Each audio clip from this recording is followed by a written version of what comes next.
Hi, welcome back to my channel. ඉතින් කොහොමද මගේ යාළුවෝ හැමෝම හොඳින් ඇති කියලා මම හිතනවා. අද මම ඔයාලට මේ පෙන්නන බින්දු කේක් එක අයිසින් කරගත්තේ කොහොමද කියලා තමයි කියලා දෙන්න හදන්නේ.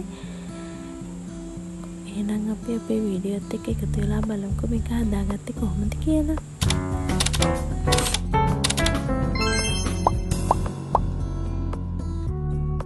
අපි හදන්නේ බින්දු කේක් එක මේ විදිහට විස්කම්බේ අඟල් 4ක් වෙන්න ඕනේ. මම ඔයාලට එකතු කරගත්තා කලින් වීඩියෝ එකක් බින්දු ත්‍රේ ගැන. ඔයාලට ඒකෙන් උත් අවබෝධයක් ගන්න පුළුවන් අපිට බින්දු කේක් එකක් හදා ගන්නකොට ගන්න ඕනේ ත්‍රේ එක මොකක්ද කියලා. දැන් අපි අපේ කේක් එකේ උඩ මෙඳුරු පාට කොටස කපලා ඉවත් කරගන්නවා. ඒක ඉවත් කරගන්න ඕනේ අපේ කේක් එක අයිසින් කරගන්නකොට.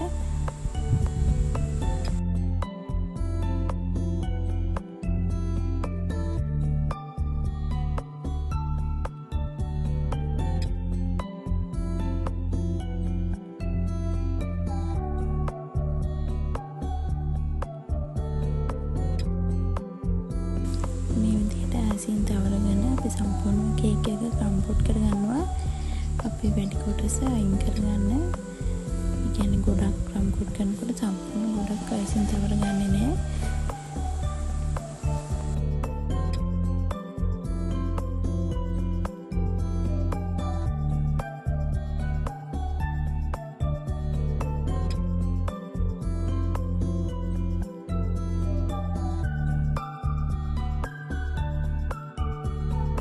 මේ විදිහට සම්පූර්ණයෙන්ම කම්පෝට් කරගත්ත කේක් එක විනාඩි 20කට බේස් එකේ තියලා අරගන්න ඕනේ අයිසින් කරගන්න.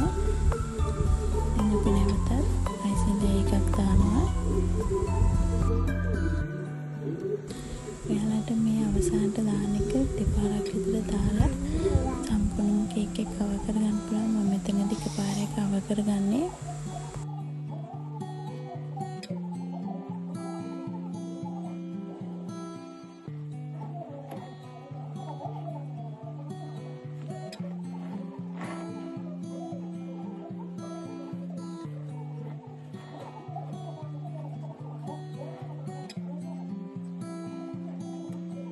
සම්පූර්ණම කේක් එක මේ වගේ ස්පැචුල එකක් ආධාරයෙන් නිට් කරගන්න.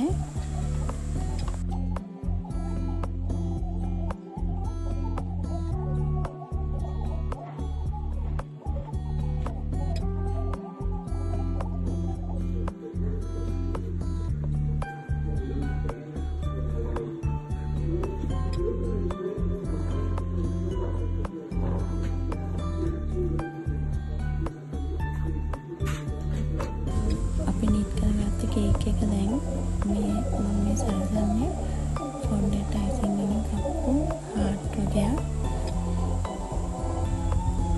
මේ විදිහට ටූත් පික් එකක් ආදාරින් ඒව රඳව ගන්න පුළුවන්.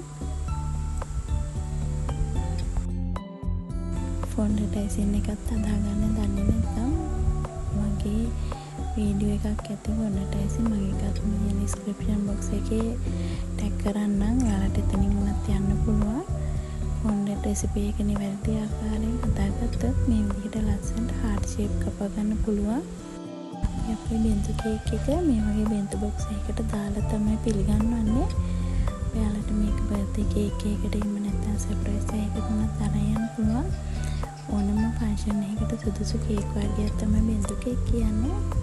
බින්දු කේක් ගැන මොනවා ගැටලුවක් තියෙනවා නම් මට කමෙන්ට් එකක් දාන්න මම රිප්ලයි තියන්න. මගේ වීඩියෝ වලට කැමති නම් ලයික් එකක් කමෙන්ට් එකක් දාන්න. ඒ වගේම ආදරෙන් මතක් කරනවා සබ්ස්ක්‍රයිබ් කරන්න කියලා.